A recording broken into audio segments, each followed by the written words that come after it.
I've got one for you. Let's go back to Mini Bridge and let's go ahead and do this. Let's double click on this photo. And this is the background I want to put her on. And this one is not so easy. This one is not as easy, at least, because in this photo, the problem is she has blonde hair against kind of a blonde wood. You know, it's going to be hard for Photoshop to figure that out. We've got the hat and everything too with shadows on it. So not as easily, because this is stock photography. This one actually came from iStock, and it wasn't shot with the intention of putting it on a different background. But this is the background I want to put it on. So we're going to take this background, we're going to work the opposite way, just so you know how. Use our Move tool, drag it into the CoverGirl tab, Cowgirl tab, drag it down into the image and let go. You're going to get the warning about the color space, that's okay. And now we've got the background on top. I did this on purpose so you can learn how to size it. So we're going to go up to our Edit menu, Free Transform. That'll put handles around it. Hold down your Shift key so that you can scale it proportionally and bring it up. Okay, great. Click OK, hit Enter, click the little check mark, whatever you want. And now we've got the problem with what we want as the background, which should be on top. We can't drag it on top because the background's always on the bottom. But if you double click on it, that'll turn it into a layer. Or if you drag the lock to the trash, that will turn it into a layer. And now you can rearrange the order. Okay, great. So now we've got our cowgirl selected on top, and we do the same thing. But this is not going to be as easy. So let's go ahead and do our selection. Quick select, quickly select. That's why we use quick select, because it's quick. There we go. Not because it's accurate. If you really wanted to be accurate, you'd use something like the pen tool and trace your way around the image. But so many times I'm going to use Refine Edge, I really just don't need the pen tool accuracy for this kind of stuff.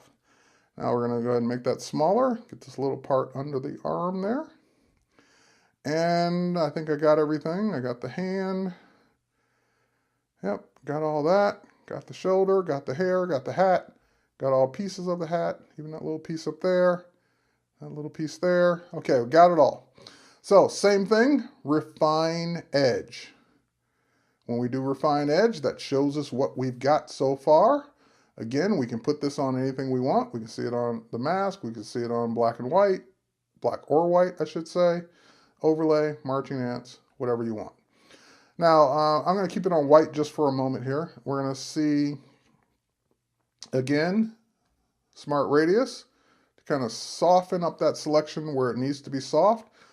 Keep it hard around the hat where it needs to be hard. And again, if we go too far, we'll start bringing in garbage. So we don't want to go too far with that. All right, next, we're going to use the Refine Radius tool to kind of get rid of some of that background color around the edges here and bring back in some of the hair. So we just start kind of getting that out. And you're saying, well, wait, that's not really doing a good job. Well, you're right, because you're working on a background of wood, and that's not easy to do. You wanted something that wasn't easy. This is something that's not easy. But anyway, I can keep going, kind of trying to bring back in the hair, and then I can tweak what I've done with the sliders. So we can say Shift Edge, kind of tone that down a little bit. And again, you go too far, you'll start cutting the hair off. We can also use contrast to bring that back in as well. So we're trying to get the little stray areas of hair without having too much of a shade on it. All right, once we're happy with it, again, decontaminate colors, kind of turn off some of the color that might have been reflected onto her. That will also automatically put it on a mask for us. Again, you can play around with the Shift Edge until you're happy. But if we look at this against what it's going to be on, or anything else, you really won't notice it as much. That's the point, is that while you would see it on nothing, you wouldn't see it as much on a background like we have it here. So once again, we'll click out of this, we'll click OK. That becomes our new image. Once again, we will tone down that layer, image, adjust. We can use exposure, we can use levels. Let's try levels this time. In levels, we have shadows, midtones, highlights. We're going to go ahead and adjust the midtones just down just a bit.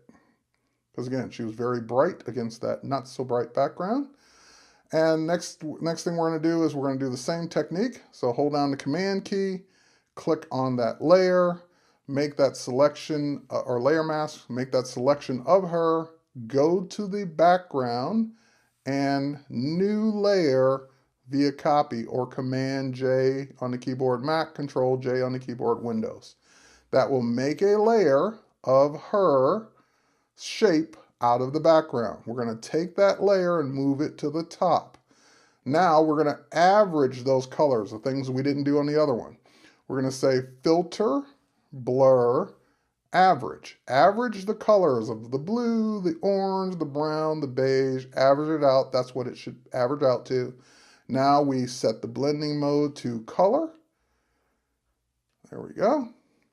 And we lower the opacity till it looks the way you want it to look. So just a hint of that color around her on her. And again, that's our effect.